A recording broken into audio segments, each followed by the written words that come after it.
ici l'arpenteur du 7.5, vous faire découvrir des lieux à la fois magnifiques et méconnus, c'est mon objectif.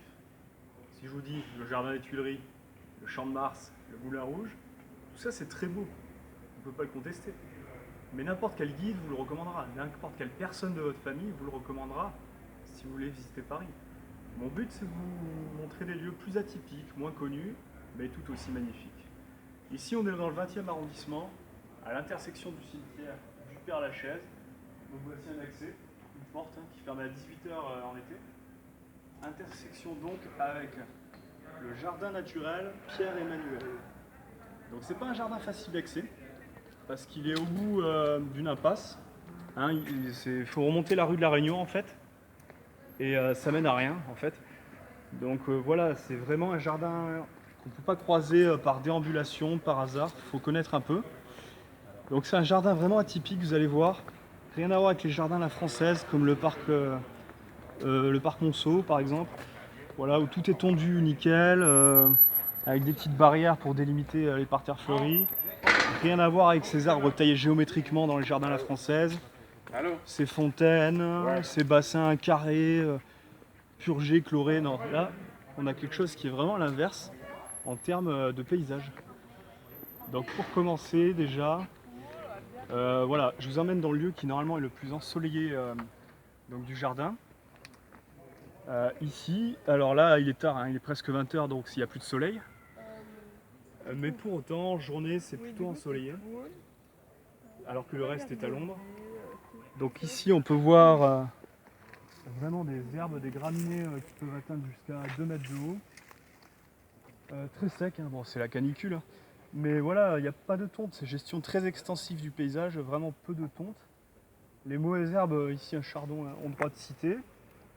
Voilà, donc vraiment là, la nature est vraiment libre de son développement ici. En plus, voilà, la nature est prioritaire sur toute autre considération, on peut le voir, puisqu'il est ici interdit de faire la sieste dans les herbes hautes. On aurait bien du mal, mais tout de même, ça vaut le coup d'être remarqué, puisque se poser avec un livre, c'est le propre de tous les jardins comme les Buttes Chaumont, le parc Monceau, etc. Voilà, maintenant on va continuer vers d'autres univers du jardin Pierre-Emmanuel.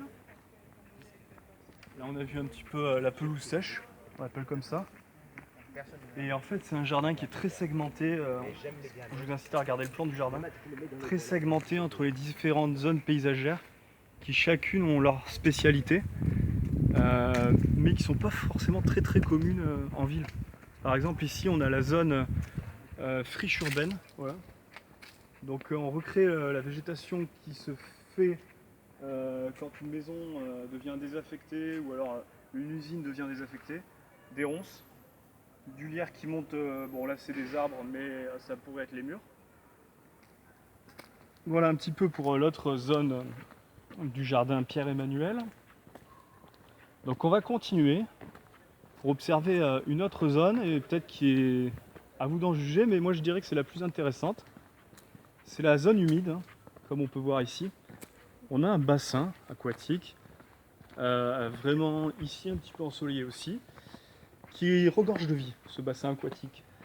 Donc on va tout de suite accéder à ce promontoire creusé, c'est-à-dire voilà, qu'on a la meilleure vue imaginable pour observer la faune et la flore aquatique. Car oui, si je vous ai plus parlé de la flore jusqu'à maintenant, je vais enchaîner sur la faune. Donc, on va regarder un petit peu une libellule ici, vous voyez, qui me monte sur le t-shirt. Disons que j'ai du succès dès mon arrivée.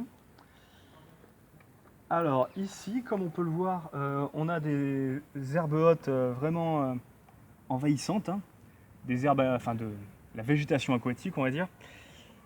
Donc les ramifications de milliers de doigts de toute cette végétation en surface, voilà, donc doit créer un écosystème favorable donc, au développement de la vie, que ce soit la faune et la flore.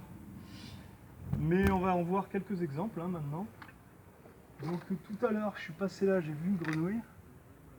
Elle est toujours là. Voilà, je vous fais un petit zoom. On voit ces petites grenouilles immobiles, ne bougent pas. On a aussi donc plein de moustiques, on les voit sauter à la surface de l'eau. Alors, quand je suis venu il y a un mois, j'ai vu des tritons. Mais là, ça va pas être possible, hein. Avec la canicule, qui fait plus de 34 degrés, je pense ils sont terrés au fond du bassin, sur le sol. Je pense pas qu'on a des chances de les voir là. Mais c'est pas grave. Il nous reste quand même, en plus des grenouilles, les limnés. Donc cet escargot-là, j'en ai vu en masse.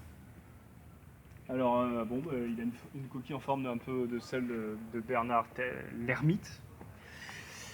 Donc, on peut en observer ici, voilà. On voit assez bien. Il y en a qui ont des fois, ici comme ici, la peau qui se colle à la surface de la peau et qui semble avancer en s'accrochant à l'eau. Donc assez impressionnant, ils ont des super pouvoirs, ces limnés. Donc tout ça nous donne un jardin vraiment très riche en biodiversité. Malgré tout, vous l'avez compris, mon but c'était pas de vous donner un cours de botanique, c'était pas non plus de vous donner un cours sur la végétation, le paysage, j'en serais bien incapable. Hein. Mais mon but en fait c'est de vous faire découvrir des lieux très originaux. Voilà, une telle biodiversité en ville, c'est vraiment pas courant avec ce jardin-là. Voilà, je vais vous faire découvrir des lieux originaux pour que vous vous y rendez et éviter de sortir. Oula, je me fais attaquer par une libellule là.